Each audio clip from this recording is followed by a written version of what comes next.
Nepal is a country of villages. There are villages everywhere. As you drive through Nepal, there are many police checkpoints. Some places go through a national wild park, which means you are not allowed to eat anything in the bus for those few kilometers. In some of these wild park area crossing, there are a herd of elephants, which means you might have to wait for a few hours to let the elephants cross before you can make your journey. Most of these remote places in Nepal, you cannot walk alone at night, or you could end up being the tiger's dinner. I decided to travel from the land border with India. So I took a train from India to Bambasa, and from Bambasa took a rickshaw to go to the Indian border, and another rickshaw from the Indian border to the Nepalese border. I tell you, this was a very interesting ride, but I got to the Indian and Nepalese border quite late. Because I got there quite late, it was more difficult to try and video that trip. They are busy rebuilding the road, but I tell you, it was a fascinating trip. And once I got to the Indian border, they told me that foreigners can only exit the border but cannot come back through that border. Only Nepalese and Indians can do that. So for me to go back to India, I will have to go through a different border entrance of Sanil and Raxol. That's what they told me. The only reason why I decided to travel this way was so that I can see the beauty of Nepal from up north. And I'll be heading all the way south to Nepalganji, Pokhara and Kathmandu. Most Nepalese travel by bus, and I kid you not, public transportation in Nepal is the most expensive in most countries that I have visited in Asia. Crime rate is very, very low. It's safer for you to walk anywhere by yourself and explore many different places. Sorry, videoing your town, don't worry. I don't speak Nepalese, I speak English, sorry. If you like this video and the content of this channel, please share and subscribe. Liking the video does help a lot with the algorithm. You can support my travels and support this channel. Buy me a coffee or a beer. Every little helps. What's the name of this town? Name of this town? Kilomki. Oh. Okay. Cheers, have a lovely day. Good luck. Kilomki. Hello. Hello.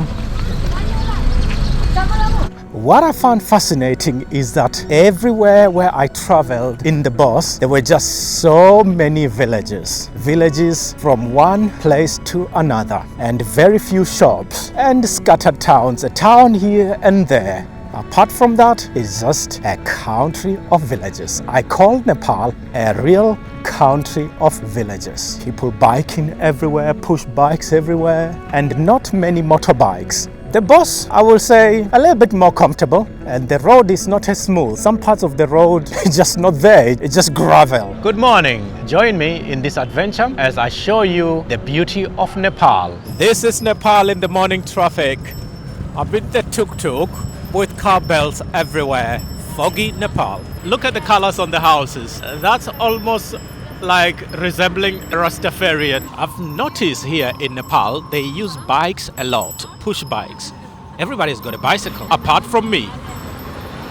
This is Mahendranagar, a bus station near the border with India. It's the border of Gadachauki. Here you can get buses to anywhere and everywhere, and local accommodation will cost you from 300 rupees, 400 rupees. When you arrive, they always try to charge you a little bit more. When I arrived here, somebody said 1,000 rupees. I said, no, I know the prices. And then gave me a room for 400 rupees. 400 Nepalese rupees, not Indian rupees. Nepal only have one highway to connect the entire country because the country is very narrow. It's squashed between India and China. Now let's look at this town of Mahendranagar.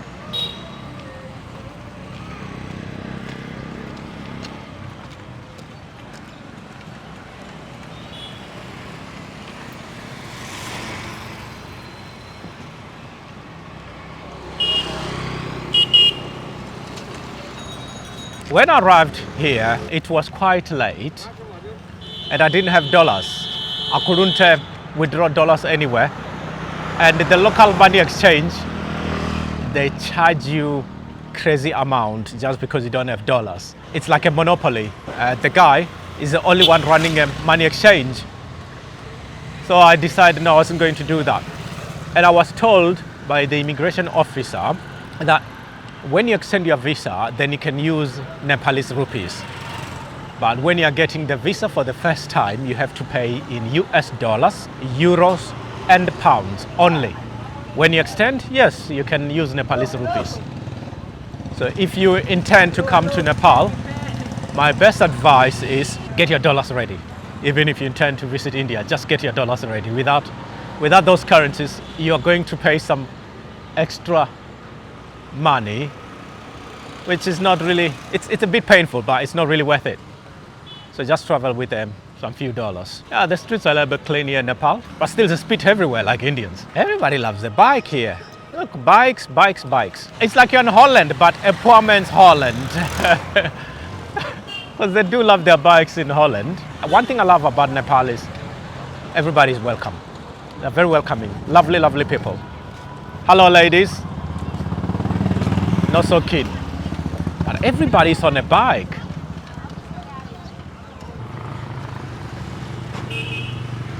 Is working? Yeah.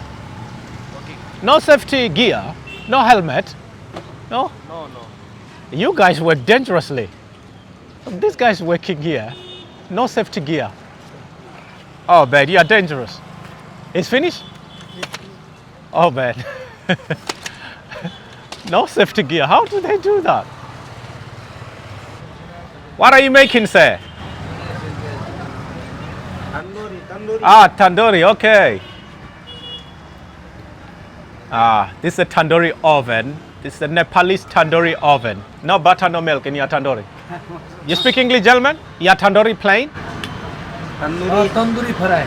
You don't speak English? Okay, nobody speaks English. I am Nepali, no speaking English. Okay, nobody speaks English here. How much is your tandoor? How much? 15 I mean- 15 rupees, one piece. Let's meet a Nepalese chef.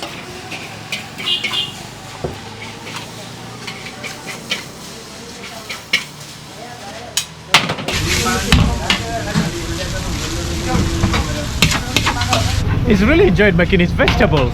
My food has arrived and it costs 50 Nepalese rupees. Spicy veggie noodles. This is vegetable sauce. Okay, This vegetable spicy. sauce. No milk. No. No yogurt. No. Okay, brilliant. Spicy sauce. Vegetable sauce. I'm gonna try that. My noodles right here. Let's have a taste of these noodles.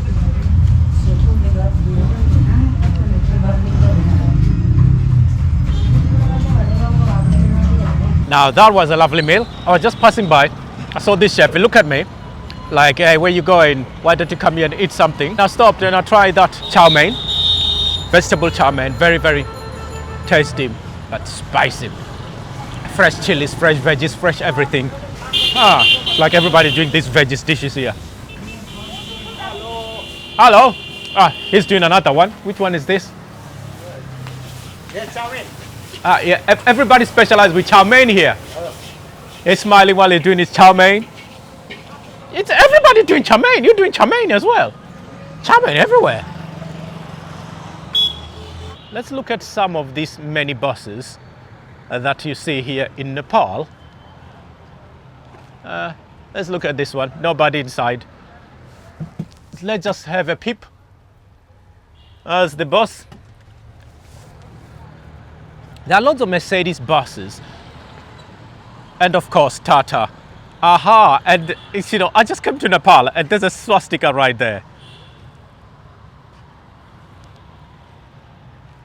Bus with a swastika. They also use these small mini buses to go to all those shorter distances. And as I was talking to you, look what I found. Boom, boom, boom. I could have fallen in there and broke a leg. The entrance to the bus station. Let's have a look. That silver one has got air conditioning. Let's hope it works. They call bus stations here bus stands. Some buses have swastikas. So many buses. Scania bus. Nepal is a very interesting place to be. Start with the bus stations here. The buses are better than most places that I've been. But what I'm going to tell you now is that you can get a visa on arrival in Nepal. For 15 days is $30. And for 30 days it's $50. And you can even get a visa for 90 days. But how to get this visa is the most interesting part. You need to have currency, 3 different currencies. You can only pay in US dollars, euro, or even pounds.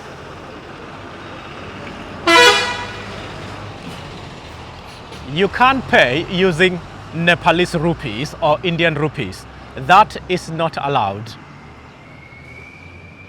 And one thing I've noticed in India and Nepal is that you cannot get foreign currencies at the ATMs. You can only get Indian rupees in India or Nepalese rupees in Nepal. The bus station looks clean. I'm impressed. Nice buses for long distances. The toilets looks clean as well.